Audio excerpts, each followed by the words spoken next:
Everybody, this is Marky Mark, and I'm doing another bullwhip video. Since the last video, oops, can't even see my face. The last video I did, it really was bad. This bullwhip really didn't work too well. It does need to be worked on a little bit more. I'm gonna wrap this probably to about this point right here. I'm gonna taper it, make it a little more stiffer, so it would be there'd be more command when you're using it,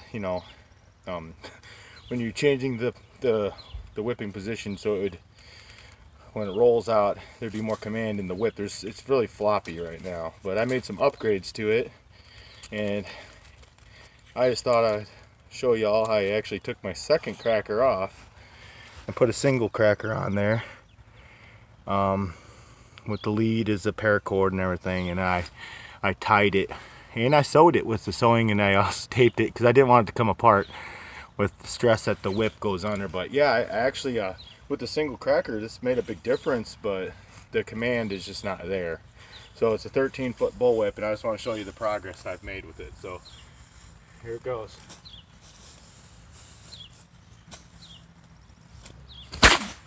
Oof, wow. My shoulder's still kind of sore from last time, but yeah. Ow, man.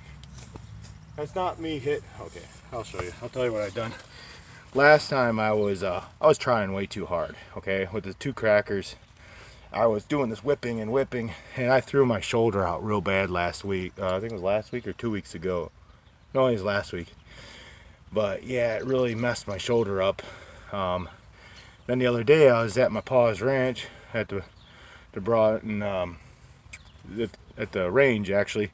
And I brought my bow over there, and I was shooting, which I didn't record it, which I should have, but it's just a simple retrieving of the arrows.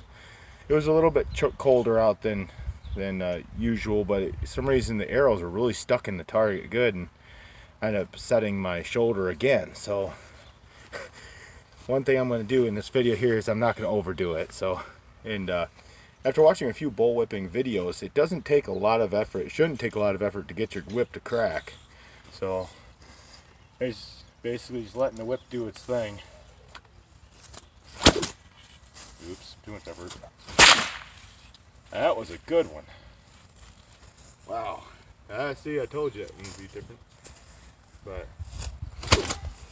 Abby, go inside. Hold on, everybody. My kid's calling me. I'll be with you in a second. Alright, everybody. She was just looking for me, so that was a really good crack.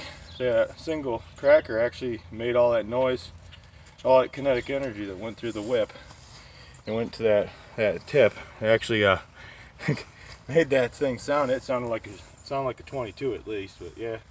Alright, here we go again. Let's see if they do it again. But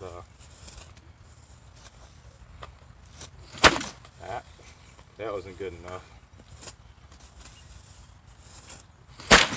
That was a good one.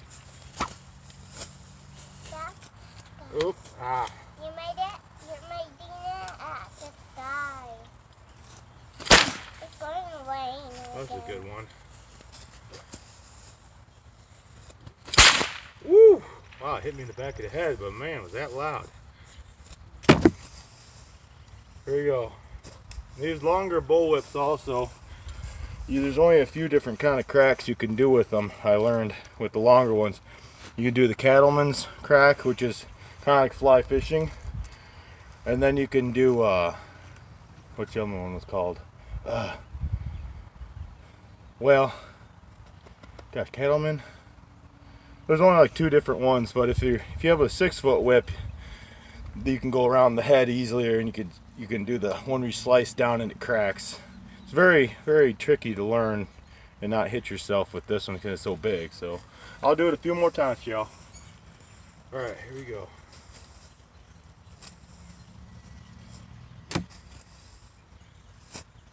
Oop, too much. Did too much effort in that one. Ah.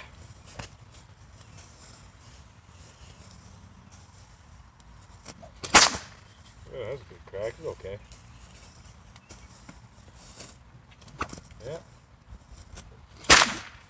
That was good.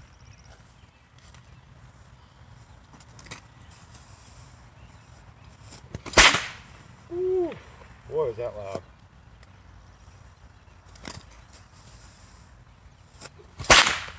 Woo! Now, if only if I can get that one to go in both directions. I haven't mastered the well, no, they called it a flick. You would go frontwards and it would crack somewhere up. It would crack out that way, not behind the head. They called it a flick. And yeah, guy, well, no wait, the cattleman crack, he was using a 6-foot whip when he was doing the flick, but there's the longer the whip, the more difficult, the tricks are a lot more difficult to do. The different cracking you can do with it. Yeah, that was a dud. Woo. See, there's no control over what you can do with that. Woo. That was a good crack.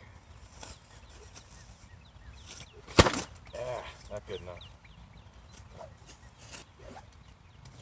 Oh, watch you for. Ah! Nope.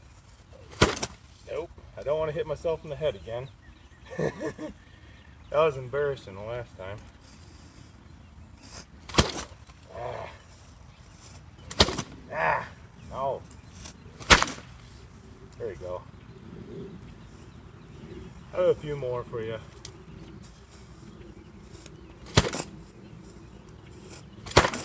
Nope. It's like the less effort I put into it, the louder the crack is.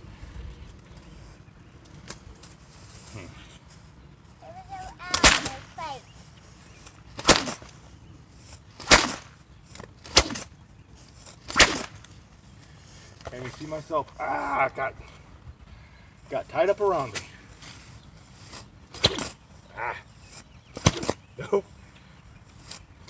Oh, nope. Ugh.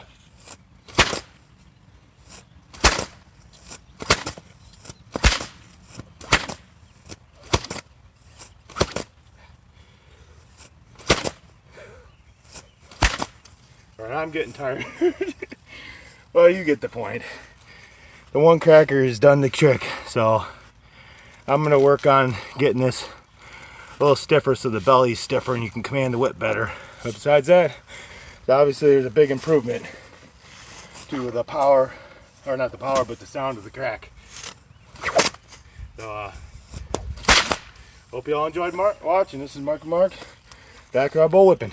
If you have any suggestions on any cool repairs I can do to this, or upgrades, if there's any whip experts out there, feels like the core goes to about here, and then it's something that it feels like material of some sort, just wrapped. I'm not really sure, so I take it apart. So I'm just gonna wrap it with sports tape and then some twine or something. Well, I hope you all enjoyed. Have a good day. God bless. Mark. Aus.